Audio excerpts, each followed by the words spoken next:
میں اس طرح سے کہوں گا کہ جب فرشتگان بھی نہیں تھے، کیونکہ یہاں پر ابدیت کا باپ آتا ہے، اس کا مطلب کہ وہی سب کو بنانے والا ہے، وہی ہے جو اختیار رکھنے والا ہے، وہی ہے جو مخلوق کو قائم کرنے والا ہے، وہی ہے جو آسمان کو بنانے والا ہے، کیونکہ وہ ابدیت کا باپ ہے، اس کا نام ابدیت کا باپ ہے۔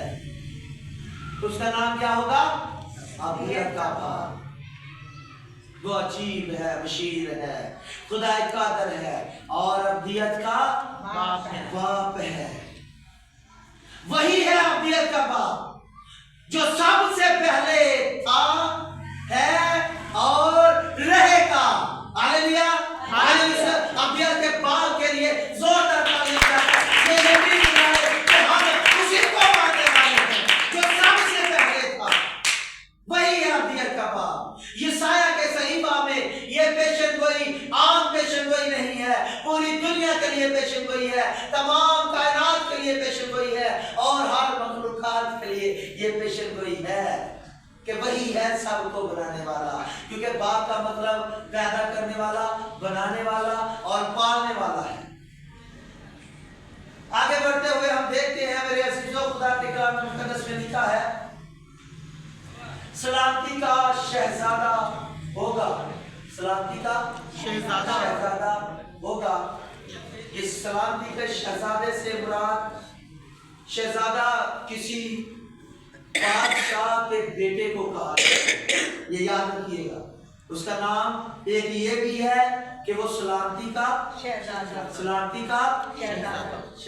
ہوگا، یعنی کہ سلامتی ہمیشہ کی لائف کو کہا جاتا ہے، سلامتی ہمیشہ قائم رہنے والے کو کہا جاتا ہے، ہمیشہ کی زندگی کو کہا جاتا ہے کہ تو سلامت رہے، ہمیشہ قائم رہے، اور وہ سلامتی کا شہزادہ ہوگا، یعنی کہ جو ہمیشہ قائم رہنے والا ہے وہ اس کے اندر سے ہوگا، نکلا ہوا۔ بیٹے کا مطلب کیا ہے؟ نکلا ہوا۔ وہ جو ہمیشہ قائم رہنے والا ہے وہ اس کے اندر سے نکلے گا۔ اس کی قدرت، اس کی کرنیں، اس کی شان الگ الگ ہیں، لیکن یہ ایک اس کا جلال، اس کا مسا، اس کی قدرت اس کے اندر سے نکلے گی، جو سلامتی کا شہزادہ کہلائے گا، جو ہمیشہ قائم ہے۔ اس کے اندر سے ایک پاور آئے گی، اس کے اندر سے ایک قدرت آئے گی، اس کے اندر سے ایک جلال ظاہر ہوگا، اس کے اندر سے نکلے گا۔ آج میرے بہت سارے بہن بھائی اس بات کو نہیں سمجھ پا رہے، جس کی وجہ سے وہ عدم معرفت کے شکار ہونے کی وجہ سے خدا کے جلال کو سمجھ نہیں پا رہے۔ ہم بڑے علم والے ہو جائیں، ہم بڑا سمجھدار ہو جائیں، ہم دنیا کو حاصل کر لیں، لیکن اگر خدا ہمارے ساتھ نہیں تو ہم کسی کام کے نہیں، کیونکہ نجات کا مطلب ہے کہ ہم خدا کے ساتھ جڑ جائیں، اور جو سلامتی کا شہزادہ ہے اس کا نام نجات دینے والا ہے، کیونکہ وہ خدا کے اندر سے نکلا ہے۔